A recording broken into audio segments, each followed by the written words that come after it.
Shay, she is here. She's lurking again like she has been for a couple of these this week, I see. Oh my gosh. Hello, Shay. Good to see you again as well. Thea, when you guys have been rolling the way you've been rolling, obviously you get some blowouts, you can feel comfortable, but obviously there's a value too to playing in tight games and having to pull it out. After kind of being on the roll that you guys have been, can you see some value in having to fight to keep the lead that you had and pulling out the win here? I mean, I don't think we wanted to do that. I think anytime you get into a game like that, you can take a little bit of value in being able to figure it out and get through the adversity there. But definitely think we'd rather play in blowout games as opposed to that. So take what you can there. And sometimes you got to win ugly, and we figured out how to win ugly today.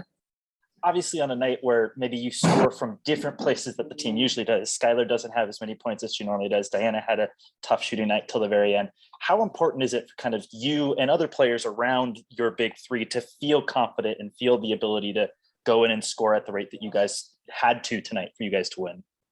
I think that's part of our job, and part of our job is to make sure that the big three have as much time and space on their shots as possible. And so part of that's going to come with us being able to knock down open shots when they come our way, just so that teams still have to respect us and they can't trap them as much, or they feel like they can't send too many bodies to BG in the paint. And so as a role player in that situation, I think what we're just trying to do is if we get open looks, knock them down with confidence and make sure that we help them out as much as possible, because that big three is going to continue to do what they do for us. They're going to need to score a lot for us and do a lot for us defensively as well.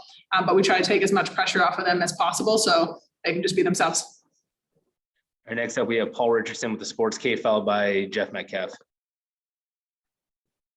Yeah, when you're on a roll like that, when you're in rhythm like that, do you know that it's like, is it the first two, you're feeling it, it's the first three? When do you know you're in that type of groove? For me, it's usually, the first three that goes down is pretty good if it feels good. Not a lot of my shots have hit the rim lately, so that's always a good confidence booster. And just trying to come off screens and shoot it like I think it's going in every single time, because confidence on your shot is half the battle. And knowing that my job has always been to try and knock down some of those open ones that come my way, and I was doing a great job of that in the first half of the season. So just been trying to be a lot more consistent there. And then lastly, could you talk about some of the versatility that BG showed, bothering the last few seconds of the game, contesting a three, bothering a layup, just basically anything you guys needed, she was right there defensively.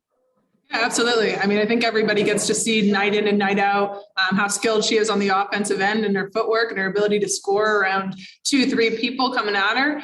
But defensively, she's just as important for us. And obviously, with her size, she has the ability to alter shots, but we can switch screens with her in those situations down the stretch, and it makes it hard for anybody to try and score around her. And so she did a great job for us. She moves her feet really well, and we're really grateful that we have her anchoring our defense. And our final questions will come from Jeff Metcalf, the Arizona Republic. This game through the third quarter and even part of the fourth quarter felt so much like the other night. Do you have is there any risk that you kind of fall into a little bit of a lull there with 5-6 minutes to go, and then suddenly you've got a dogfight on your hands? And I think they hit some shots, and we had a couple probably defensive breakdowns. If we go back and look at the film on what we were trying to do. I don't think we got into a bit of a lull situation, but I do think we just needed to close it out a little bit better than we did today. End of the day, we won. It was ugly, but we had to get it done, and that's what we did. Tarazi in the last 2 minutes plus did some amazing things in there, including going down with an injury, getting up, technical foul, 3 free throws, pull-up shot. I mean, she's got that ability to just, take over the end of a game like that. I mean, she's the greatest of all time for a reason. And, I think what we are really grateful to have with Dee, I think we talked about it last game. She was a big facilitator for us and got people going, got them in the right situations in the right spots. And she didn't score a lot for us that game. And we talked about just being able to take over a game when she needs to and come in and knock down big shots, come in when that moment is, the most pressure filled, the toughest. Not a lot of people can walk into those shoes and do what she does every single time. And so I'm glad I'm on her side of the team now and being a part of that. But I think that's just a testament to all the work and what she's done over the years and who she is and the confidence that she has in herself. Great. Thank you. All right. Thanks for your time, Kia. Yep.